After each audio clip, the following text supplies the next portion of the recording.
Voilà, voilà, voilà. Kaba, kaba, kaba lisolo. Kaba lisolo, kaba lisolo. Mwana na etumba elonga. Kaba, kaba, kaba lisolo. Bien-aimé, tozongi lisusu. Tozongi lisusu. Voilà. On a kolobela sur la délivrance des géants de nos familles. La délivrance des géants de nos familles.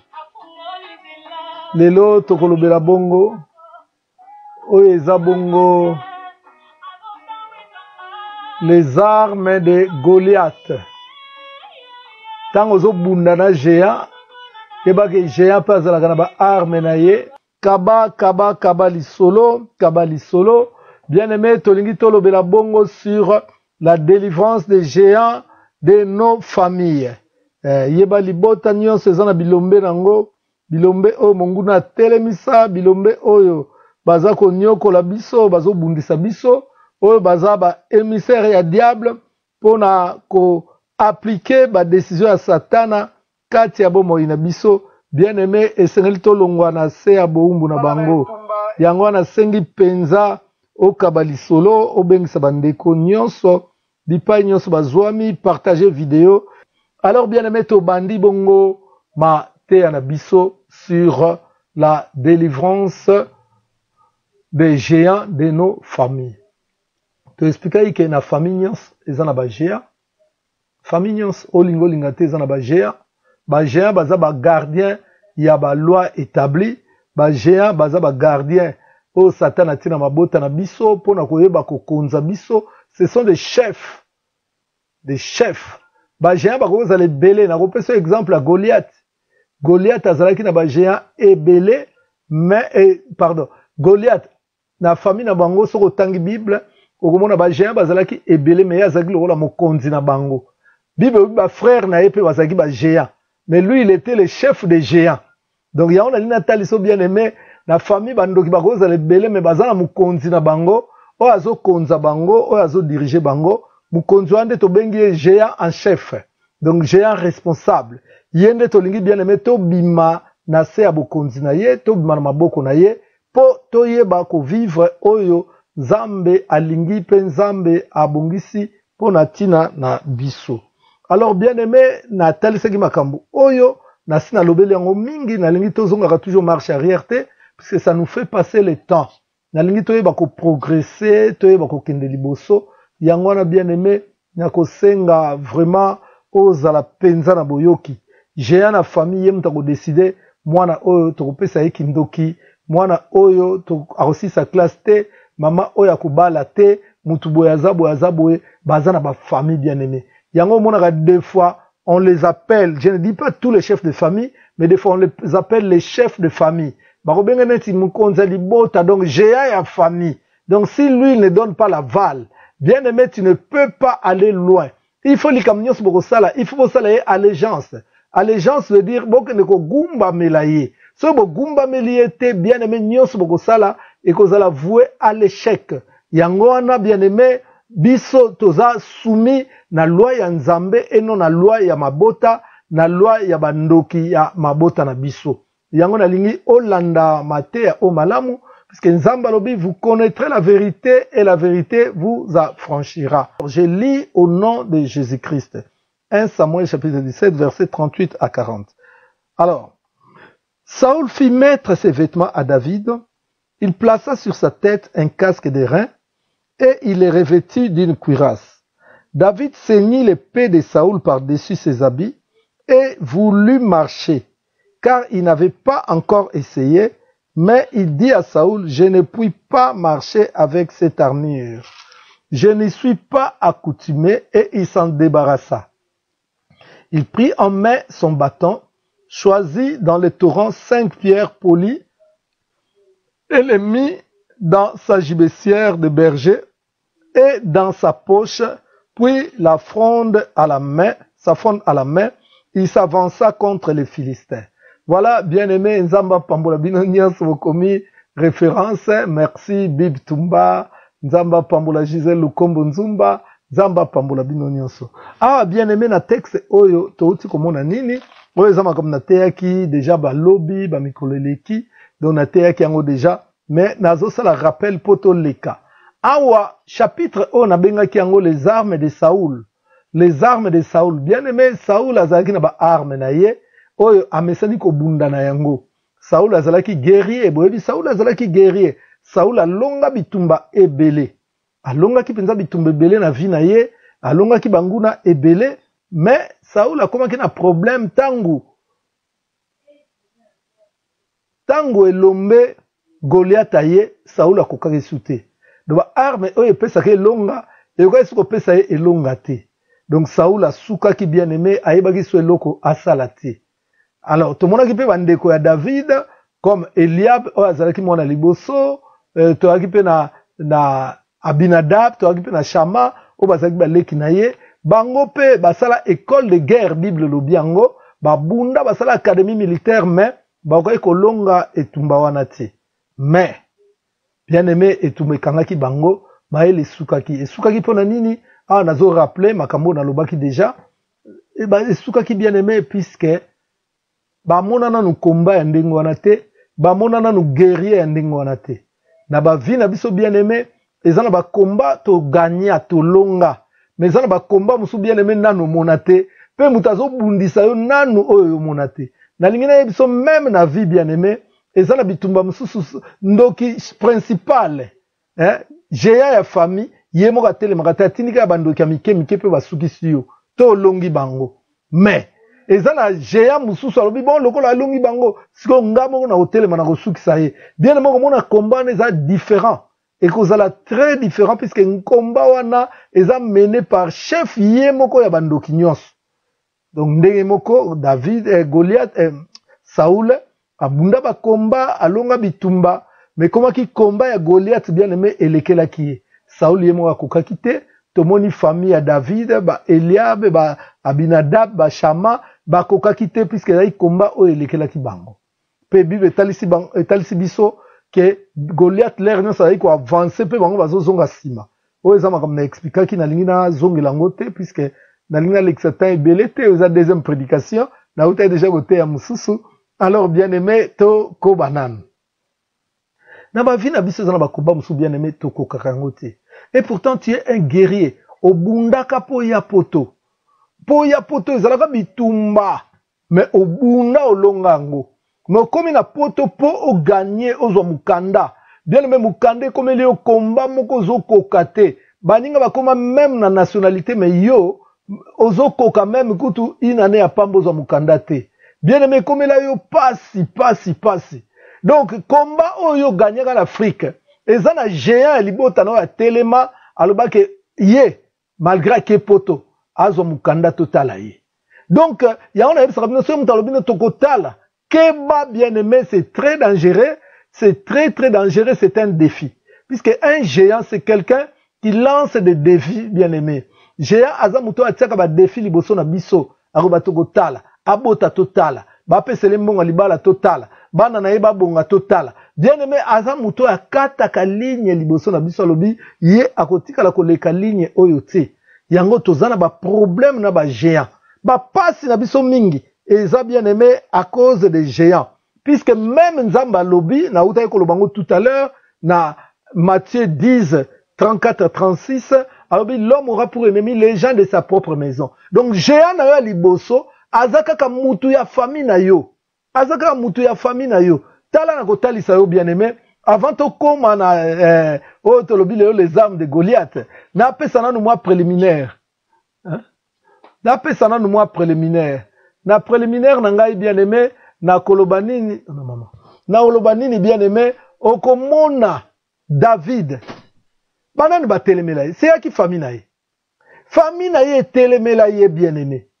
okomona même tangu bae wendre ye famille ezongisi na zamba donc atozwi nguya atozwi nini bien aimé famille na yo ekozongisi na zamba eza célibat zamba eza maladie zamba eza pauvreté zamba eza stérilité zamba eza humiliation vie na yo bakozongisaka yo kaka wana yango moni David malgré nzamba confirmaki ye mais ba géant famille na ye bazongisi ye kaka na zamba Pe okomona même tango alinga bima na zamba ndeko na ngai. Tango David alinga bima na zamba, bilaka nzamba pesaka ye komeli ye.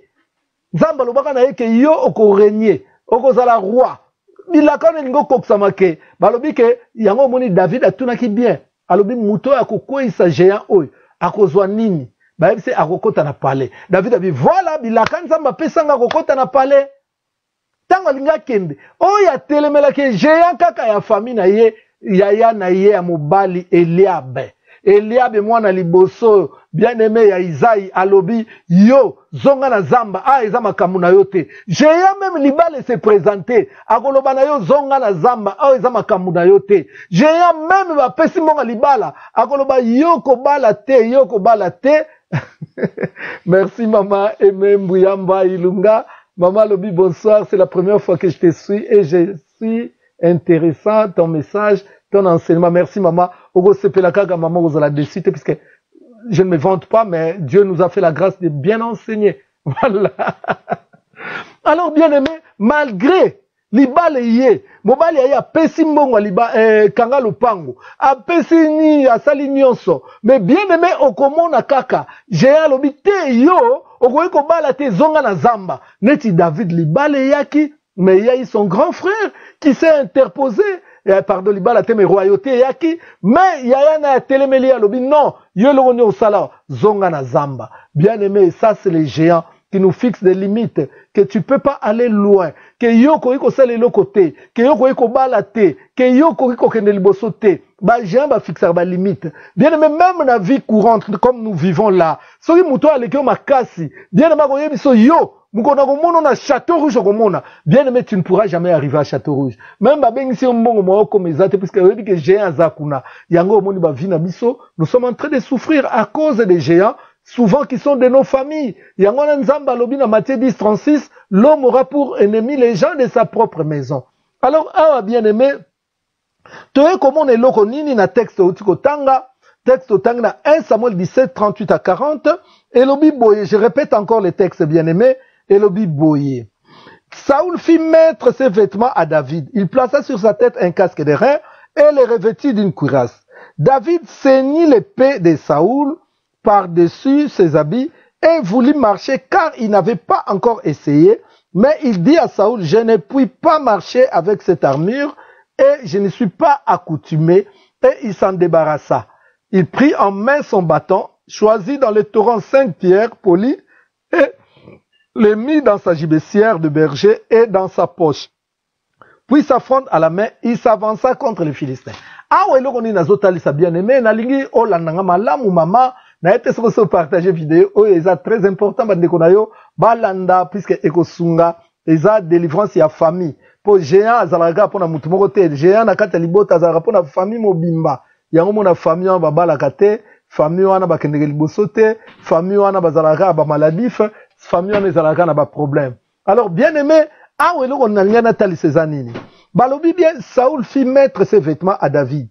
Il plaça donc David était mais Saoul le roi, azui bilamba na ye ya royauté.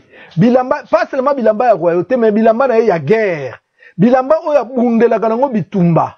Saoul azui yango, alobi David, comme yo lingo bunda na Goliath, lata bilamba oyo. Mais sans oublier bien aimé, que lui-même était le roi. S'il était capable, avec ses habits, si ses vêtements pouvaient le faire vaincre, il fallait yemoko lata yango akende ko bunda bitumba. Mais ya koyi ko lata yango te bien aimé, ya koyi ko lata yango te, mais apesi yango Saoul David. Apesi yango David. David a dit mais oh, bilamba oh, ngana zo kokana ngango te. Bien aimé babi Saoul fit mettre ses vêtements. Donc Saoul a zui bilamba alatisi David. Bien aimé, bilamba on ezani nazo kina mbangu puisque eza répétition makam na lobaki lobi leo na nina avancé nazo lobaka po yo la ninga lelo lokola maman na biso ozwa moi idée au comprendre. Babi Saoul alatisi David bilamba ya guerre.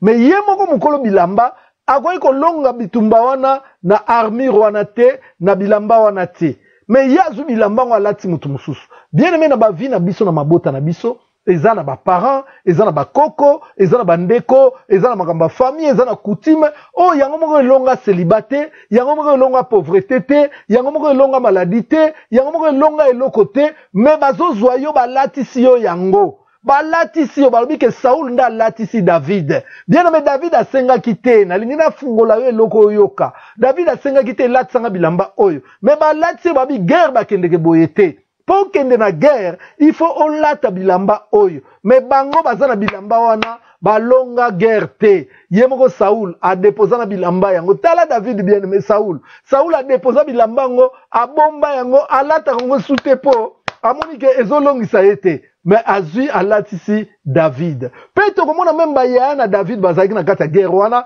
bazalaki na bilamba wana, mais bilamba ngo epesaki bango elonga te. Bien mais bavanda ikaka soki Goliath avancé, bango bakimi. Soki Goliath avancé, bango bakimi, mais bazalaki na bilamba wana. De comprendre.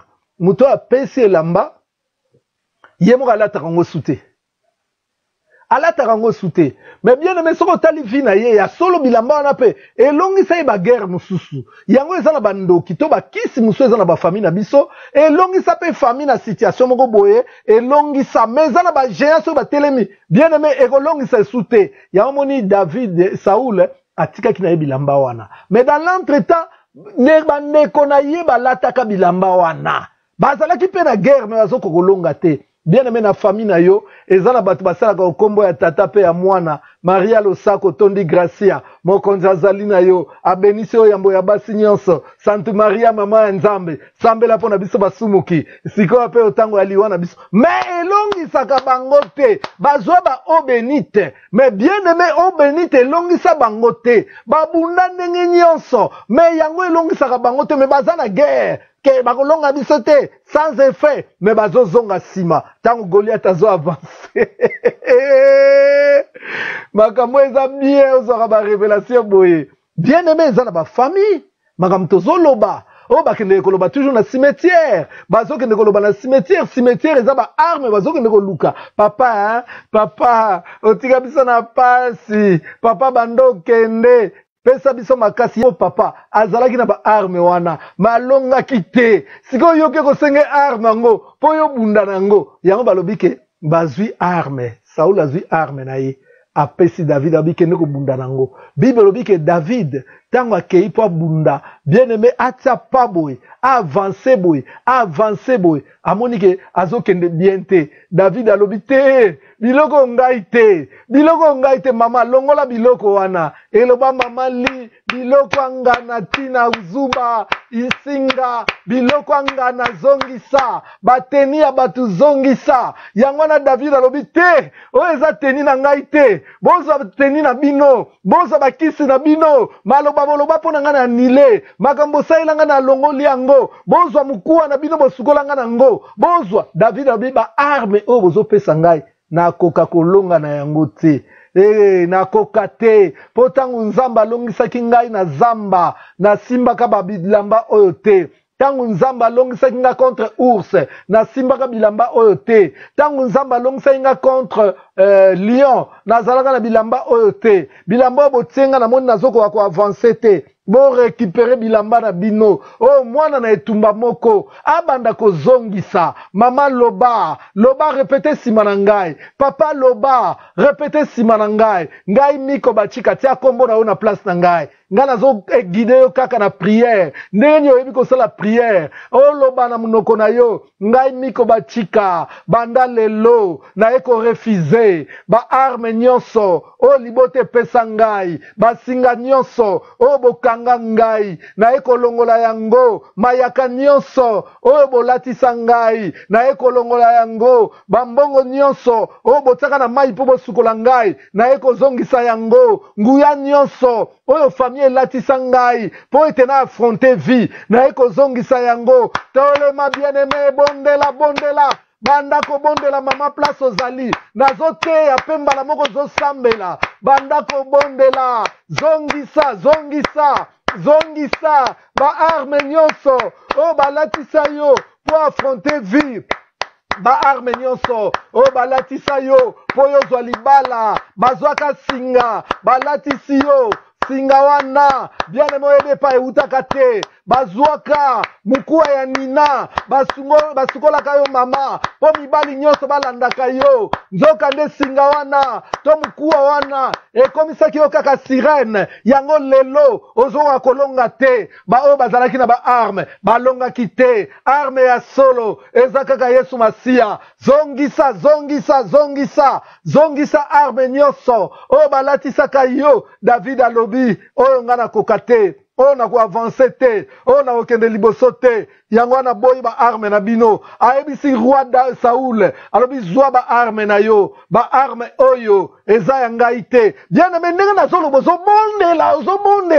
ozobondela bien-aimé ntango nazoloba boyela c'est ça la délivrance banda kobondela ozoloba david alobi baarme oyo nga nakoki kolonga nango te nga nabundaka na nzambe elongo na nzambe nabundaka nazalaka maboko pamba nzambe apesanga elonga yango mama eza mai te oyo balatisa yo mai oyo bapesa yo mafuta oyo ozalaka nango na ndako pakolaka wana eza baarme ya saul bible elobi bitumba na biso eza ya nzoto te eza ya molimo yango wana banda kozongisa mafuta oyo balatisa yo oyo bapakolaka yo mafuta oyo paster apesa yo oyo mai bapesa yo banda kozongisa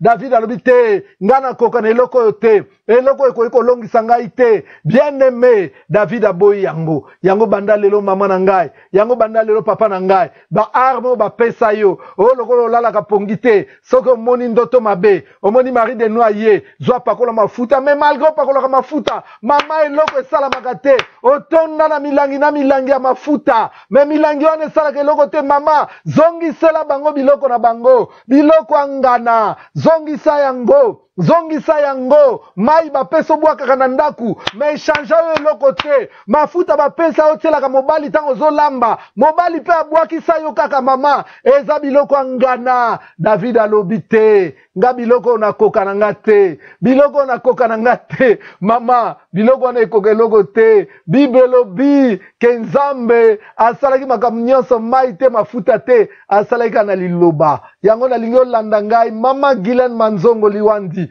olanda bien-aimé olanda nzambe akangola yo nzambe abikisa yo oyo nyonso bien-aimé bapesa yo ntango so batiaki yo kaka kombo ya tata pe ya mwana pe elimo santu bien-aimé ezalaki arme bapesaki yo ntango so balekaki yo na se ya makolo ezalaki arme bapesaki yo ntango so basukolaki yo na mokuwa moko boye ezalaki arme bapesaki yo ntango so eza na maloba kaka balobaki yo okozala mwasi bato ebele okozala boye ezalaki arme bapesaki yo david abi baarme na bino oyo baarmure na bino oyo nga nakoka na nga yango te bozwa yango bebeka mwana etumba bozwa yango eza ya ngai te bien-aimé biloko mosusu bapesa oyebaka te bapesa ozalaka bebe bien-aimé david awa alingi abanda vie me tala baye kopesa ye baarme ntango so na bobebe na yo baye kopesa yo eloko wana lelo ezoreklame yo mpo mokolo eloko azali tokotala yango tout à l'heure bien-aimé bapesaka yo oyebi te ntango so baprezentaka yo na mami wata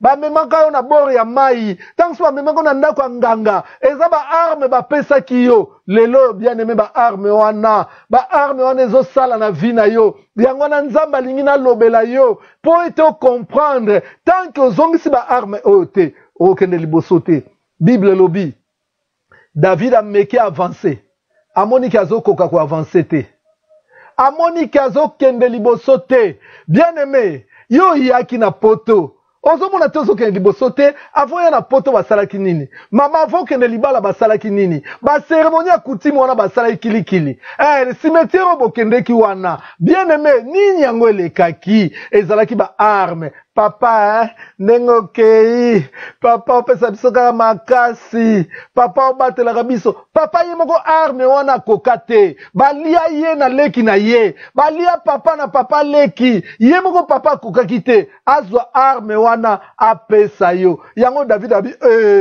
roi saul yo moko okoki te papa bongo pianga tika ngai pardon batika yo na nyana ba batika yo mama Sidonie Kese la sinamite bachika yo mama bachika yo zongisa ba arme wana eza nile sans effet mpo na ye mutu oyo alonga bituma na ba arme yango akoka esu kolonga te ye mo azwi ba arme na ye aplia atia na placard atia ba arme na placard na ba oyo mpe bazalaki na arme na terrain ba Shama ba Eliab ba Binadab bango mpe arme bango koki kolongisa bango te bien na metala na famille na yo ba oyo basalelaka kutime wana ba oyo basalelaka biloko wana ya famille na bino ti lelo mpe baza na eloko te bazokende liboso te na mutu apesa bino yango ye moko aplace yango na placard yango okomona koko wana to tata wana oyoka mwana yaka na chambre okoti na chambre na ye akoti kuna abimisi mal abimisi kodi ya moko boye mwana eloko oyo avanga na kufa na lingi na pesa oyo yango ekoede yo na vie me ye eda ye te ndenge azoloba wana aza na eloko te aza musufra sikoyo ya abimisi eloko na mali kuna ti na pesa oyo ekoede yo na nini ekoede yo na nini bien aimé ekoede yo na nini po ede ye moko te yango moni Saul abomba ba arme na ye abimisi ake kozwa yango ekomi ya sika abi mwana babundaka na oyo te eloko oyo eshuwa nango koopianga yango te nayebi eloko kaka baganyelaka eza kaka Yesu Masiya soki moto apesi yo Yesu Masiya apesi yo makambo ya bien apesi yo makambo ya bien o mwana omoni biso epa na biso mibali mpo osala boye bolimisanga mama sopela ye makila na yo wana omonaka sanza nyonso leisa ye yango okomona mobali wana kokima te mama bongo ye bakima ye mpona nini bakima ye pourquoi atika toleka makambo kolobeza ebele wana arme ya Saul lelo nalingi nalobela armure wana ezalaki armure ya Saul sikoyo nalingi nalobela bien aimé armure ya Goliath oyo aye kobunda etumba Goliath mpe ayaki maboko pamba te Goliath ayaki maboko pamba te bien aimé po bitumba wana ezalaka oyo aye na armure na ye oyo aye na armure na ye donc awa tomoni Saul ayaki na armure na ye na bato na ye mais armure oyo bango bayaki nango Goliath mpe azalaki na oyo aye armure alors nalingi tomeka komona armure ya Goliath mpo na lelo alors toza na 1 Samuel 17 à partir ya verset 4 à 7 mwana mayele koma Gisèle Lukombo Nzumba koma Mwana mayele bib tumba. Toza bongo na 1 Samuel 17, 4 à 7. 1 Samuel 17, 4 à 7. Comment bien aimé, tomona armure ya Goliath. Armure ya Goliath nikoloba bibundeli ya Goliath. Soki bango bakendeki na bibundeli. Armure de Goliath. Alors tozo tanga bien aimé, tolobi bongo 1 Samuel 17, 4 à 7. Je lis au nom de Jésus-Christ. Un homme sortit alors du camp des Philistins et s'avança entre les deux armées. Il se nommait Goliath. Il était de Gath et il avait une taille de 6 coudées et un épan. Sur sa tête était un casque de reins et il portait une cuirasse à écailles du poids de 5000 cycles de reins. Il avait aux jambes une armure de reins et un javelot de reins entre les épaules. Le bois de sa lance était comme une en souple de tisserand et la lance pesait 600 cycles de fer. Celui qui portait son bouclier marchait devant lui. Voilà, bien-aimé, banana etumba. Nakanisi Olandi texte, oyo bien-aimé, awangaite, nazo avancé, nazo inventé loko moko te. Bien-aimé, nazo inventé eloko moko te. Naza kotalisa yo kaka oyo Bible lobi, nazo fungola yo kopesa o révélation. Peut-être tanga kango, peut-être pe bate yakayo, mais kota na dimension boyete bien-aimé. Yo kama kamu awo ezali, bazolo bela biso na 1 Samuel 17, à partir du verset 4-7. Bazolo bela biso bien-aimé, l'armure de Goliath. Toute comme on a armure ya Saoul. Siko tozomo na armure ya Goliath. Yes, mon petit Alain Kamanga, le meilleur de la diaspora Nzamba Pambola yo. Bien-aimé, awa tomoni nini, balobi ke tomoni armure ya Saoul. Siko tozomona armure ya Goliath. Armure ya Saoul bien aimé ba détailler ngo kaka ndengo wana biloko oyo yes Vanessa ya Mouva bien aimé ba détailler ngo kaka likolo armure ya Saoul oyo azalaki kopesa na David ba détailler ngo likolo babi kaka un casque de rein une épée ceci cela mais na lingi na zongela bien aimé landanga malamu pesanga matoi na yo pesanga boyoki na yo bien aimé oyoka armure ya Goliath peut on comparer armure à Goliath avec l'armure de Saoul. Pour balobi que Saoul a l'atsakipe David armure naie. Mais total comparativement armure ya Goliath na armure ya Saoul. Na zongeli bien aimé armure ya Goliath dans 1 Samuel 17 à partir du verset 4. Yoka bien aimé, je lis au nom de Jésus. Un homme sortit alors du camp des Philistins et s'avança entre les deux armées. Il s'est nommé Goliath, il était de Gath. Et il avait une taille. Yoka babana une taille na ye. En dehors, il y a armure, babana une taille na ye. Babi, et il avait une taille de 6 coudées. Et un pan. Donc 6 coudées, on a une version sur l'obi, ils ont 3 mètres. Mouto, yazalaki elombe à 3 mètres. Bien aimé na mboka oyo. Oya Israël, mouta 3 mètres azalate. Mais balobi ke. Goliath azalaki na 3 mètres. 3 mètres de hauteur, bien aimé. 3 mètres de hauteur. Tala ndeko na ngai. Na lingi na yebisa yo. Banguna na biso bazaba géant. C'est pour cela on les appelle des géants. Balobi géant o azalaki na 3 mètres. 3 mètres, bien aimé. Soko termine boso muta 3 mètres. Tout le monde a écouté ba joueur à basket awa. Azaka na 1 mètre 20, 1 mètre 30, 1 mètre 50. Tout le monde a azamulaï. Mais 3 mètres. Na Israël muta 3 mètres. Atikala kozalate. Donc déjà à partir, bien aimé, il y a taille. Donc, ils allaient comme ça la différence entre bah, guerrier, il y a Israël, là, bah, guerrier, il y a bah, Philistin. Donc, ah, bah, nina nkolobe la biso liboso, likambu ya taille na ye. Balobi, il avait une taille de 6 coudées et un épan. Donc, oh, il taille ici 3 mètres. Après cela, dans verset 5, Balobi, sur sa tête était un casque de reins. Tomoni pekuna, kota Saoul, balaki pe na casque de reins.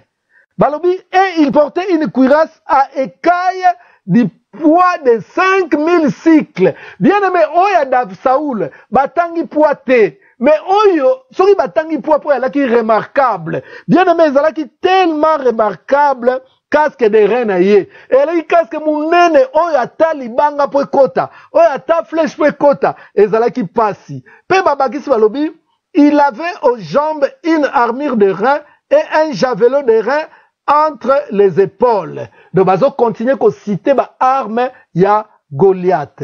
Balobi, le bois de sa lance, puisque David peut m'appeler ça qui est lance, m'appeler ça qui est épée, na David. Alors, ah, babi, le poids de sa lance était comme une ensouffle de tisserand. Donc, ah, bah, on dit qu'on comparait arme oyo David azalaki nango, bapesaki na Saoul, na arme o Goliath azalaki nango. Babi oya Goliath azalaki tellement imposant et la lance pesait 600 cycles de fer.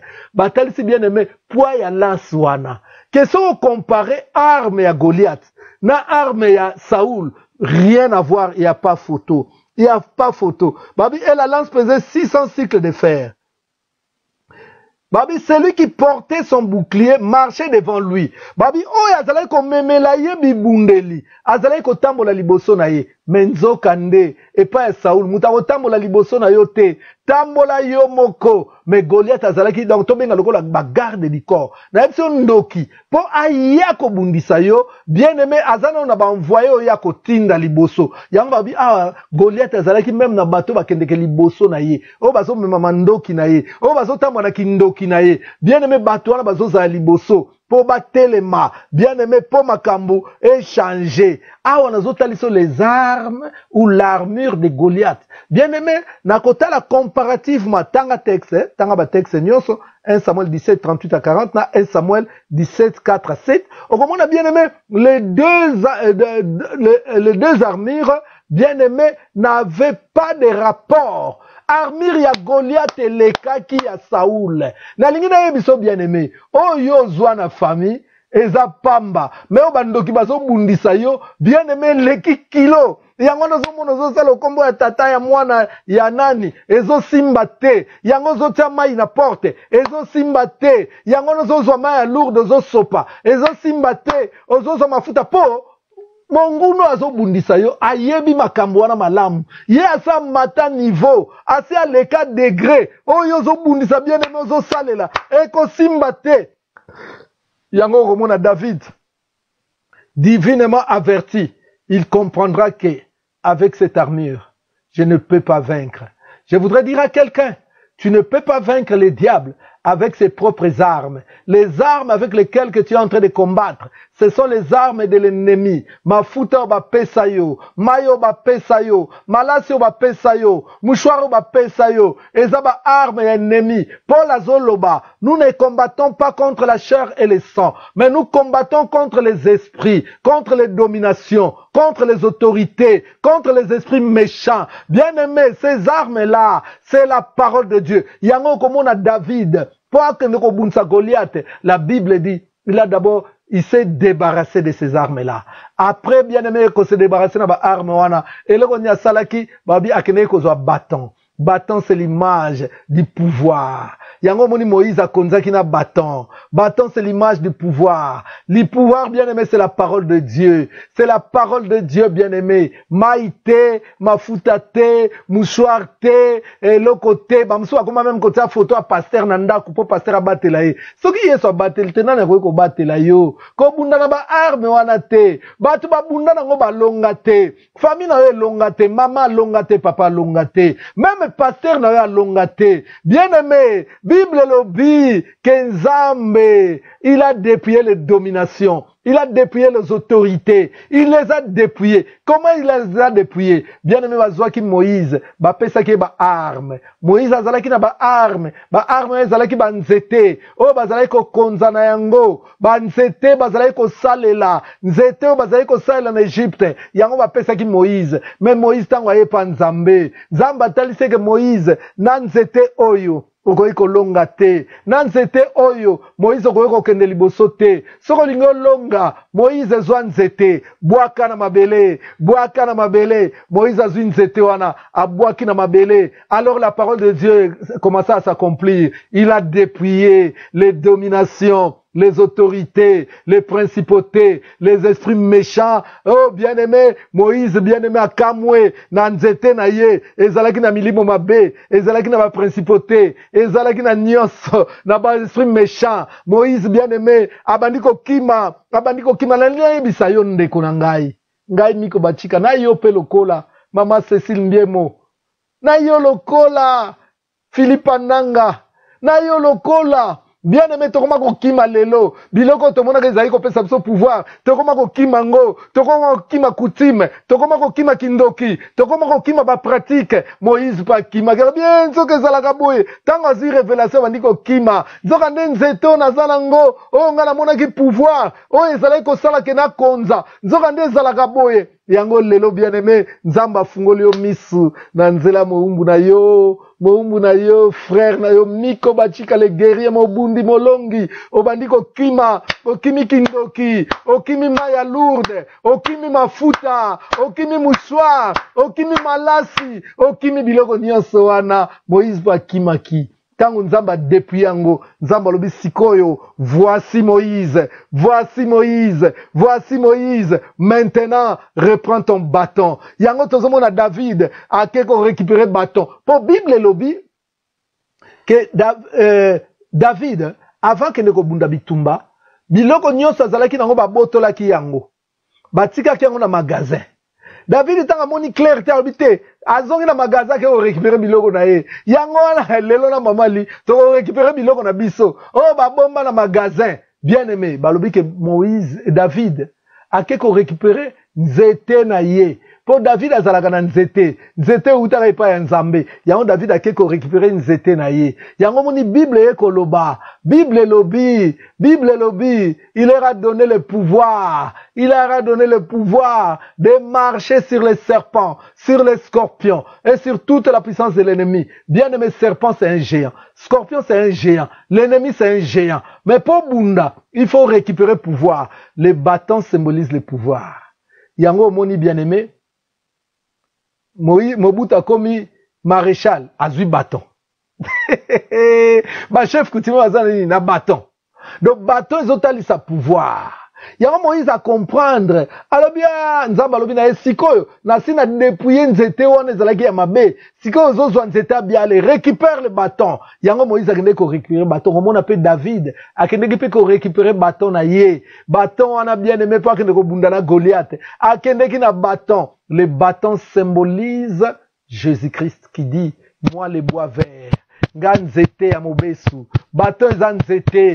Yes alobinga la zanzete ya mobesu. Oh bien-aimé, récupérez bâton. Bâton c'est la parole de Dieu. Le pouvoir c'est la parole de Dieu. Yangona yesu alobi, je vous ai donné le pouvoir. Le pouvoir c'est la parole. Ce n'est pas l'eau. Ce n'est pas l'huile, ce n'est pas, je ne sais pas quoi, singana loketo, ce n'est pas nzete. Botala lelo, bokota na Facebook, botala ba pasteur occultiste, ngala kotanga nga mokote, ngaboyi polémique bien aimé. J'ai déjà trop de combats. Botala ba pasteur même à la page na Facebook.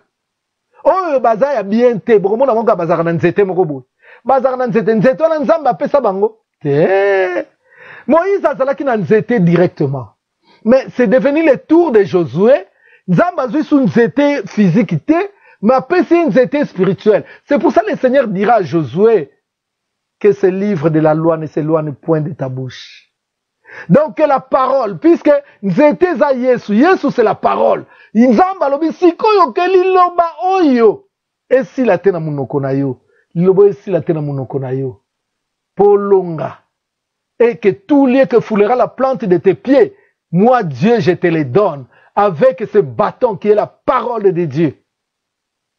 Bien-aimé, kobundana arme ya Saoul te. Arme à Saoul, eza moukie par rapport à arme ya Goliath. Arme à Goliath, eza puissant. Tala na utuko tali samno puissance ya arme à Goliath. Bazalaki na armure moko. Mais armure ya Goliath elle qui plus perfectionnée. Bien aimé ko bundana biloko wana ya bokoko te. Ko bundana ba kutimi te. Ko bundana ba biloko zomona gauche droite te. Bundana armure ya Nzambe o ezali loba na Nzambe. Yango na David akene ko récupérer yango. Pe David akene ko longa. Voilà banana etumba bilombe bano bakemba nazana bino mikolo nyonso bien aimé. Je suis fier de moi, puisque bien aimé, je sais qu'est-ce que Christ a mis en moi. Bitumba. Na robete la mno li solo moko komba moko na moni lelo bien aimé.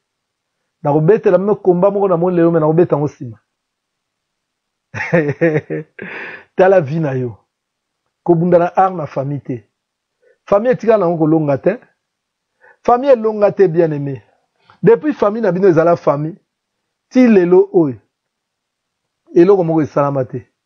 Bozaka ko souffrir. Bozo souffrir kaka. Maman azo pesa ozwa oyo saela ka boy. Ye moko mama. Bien aimé alonga te. Ye moko mama alonga te. Mama ye moko azo souffrir. Malgré biloko yazo yebiso saela boy, saela boy. Mais ye moko mama azo souffrir bien aimé. Mama azo souffrir azo nyokwama. Mama azo nyokwama. Azo souffrir. Papa zonyo kwama, azo souffrir, mais bien aimé, yo rolanda ba arme wango basala nango, ba arme wango batia na placard, ba komaka epa na biso ezalaka boy, epa na biso ezalaka boy, mais malgré ezalaka bongo, mais bango ba gagner nini? Ba gagner nini bien aimé? Ba gagner loko moko te. Ba gagner loko moko te. Bien aimé bazaka na souffrance. Yango nazo yebisa omwa netumba. Kolanda bien aimé mangungo anate. Ça lokola David. David atali alobi oh na rokende liboso te. David azongi. David azongi bien aimé. Azongi akeko récupérer oyo nzamba pesa ye. Akeko récupérer yango. Nzamba pesa yo nini mama. Nzamba pesa yo nini papa. Oyo esengelo récupérer lelo. Esengelo récupérer yango puisque sans yango oko akolonga eloko moko te. Sans yango okende liboso te. Sans yango oko balukaka esika moko. Sans yango oko nyokwama. Yango mama na ngai. Yango papa na ngai. Na eko te ayo na pokwa ya lelo. Na eko te ayo na pokwa ya lelo. tala vie na yo. Tala vie na yo. Tala ozo kende wapi. Tala bien-aimé. Nini ba pesa yo. Tozala maman na biso na lobaka likama na bombaka te. Maman wana avant voyager. Famille na ye pesi. Famille na ye pesi bien-aimé pesi mouchoir et pesi sentir. Mwana mwasi ba pesi sentir. Mais maman a komaki pe na poto na sentir na ye. Mais sentir essaye ki nini. Essaye le côté. Sentir essaye le côté bien-aimé. Sentir wana memaki eka na passe. Sentir wana nyokola kiye. Sentir wana nyokola kiye bien-aimé. Vina ezalaga yakobaluka. Yakobaluka. Yakobaluka. Bien-aimé, oh ba pesa yo. Au moins te zo pesa le côté. Ezaka yakobalola yo. Ezaka yakonyokola yo. Ezaka bien-aimé komoni so passe. Yango lelo na memeli yo Yesu Masia. Yesu Masia akoyeko bikisa yo. Yesu Masia o akoyeko pesa yo esengo. Yesu Masia bien-aimé o akosalela yo bikamwa. Yesu Masia o akolongola yo na ba situation yo zo vivre. Yango mama na ngai papa, tala vie na yo. Tala vie na yo bien-aimé. Eloko ni ba pesa yo. Avant o ya na mokili yo. Avant o ya na poto. Eloko wana ezo salelo nini? Ezo salela yo nini? Ezo salelo eloko te. Ezo salelo eloko te. Ezo memeloka ka pasi na pasi. Ezo memeloka ka minyoko. Ezo memeloka ka kosambwa. Ezo memeloka ka bien-aimé oyo lelo ezo humilie yo. David atali alobi te. Opportunité na nga eza liboso na ngai. Ngai moko ifona bunda. Ngai moko ifona bunda. Po soki na bundi na koyeba kolonga. Yango bien-aimé nazoyebisa yo mama. Nazoyebisa papa ke bunda. Bunda po na vie na yo. Bunda po na vie na yo. Kolanda batu te bien-aimé obakoyebisa yo te. Christ akufaki po na biso esili. Te bien-aimé. Ya solo Christ akufaki. Mais Christ alobi na pesi bino makoki. Ya ko bunda po bolonga. Yango mama bunda. Papa bunda. Bunda po na vie na yo. Na bitumba wana zwa armure ya nzambe. Zwa armure ya nzambe. Ko zwa armure ya famille te. Ko zwa bien-aimé o famille pesi yo te. Mais zwa o nzamba abongisi po na tina na yo. Zwa o nzamba abongisela yo mama. Yango nde kopesa yo elonga.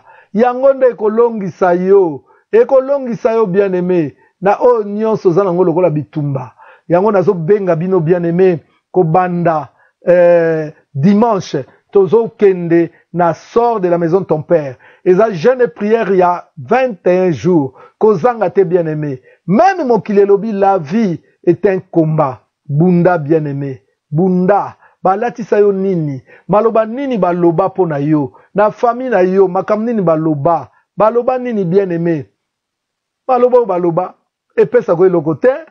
Ezande armure balatisa kayo. Balekisa qu'on a ça ma colonna minuit. Ezalaki armure balatisa kayo. Balatisa yo yango bien-aimé pour gagner na vie. Mais nzokande satana oyo ozobundisa. Satana aza expérimenté na arwana. Satana aza expérimenté na ba arme oyo ozobundela. Bien-aimé, yaka obundelongo na biso. Bana na etumba. O ba yekolaka ba arme. Bazo yekola même ba arme ya satana. Yango David wana kaka zoloba. Béni soit l'Éternel mon Dieu, mon rocher, qui exerce mes mains au combat et mes doigts à la bataille. Oza mwana na etumba bien-aimé. Ate ozonga kisima. Vie bien-aimé zana sonité. Tomoni enfant prodigue ya zonga ki. Alobi na goyoka sonité na go zonga epa ya papa. Ngana ko kende epa ya papa.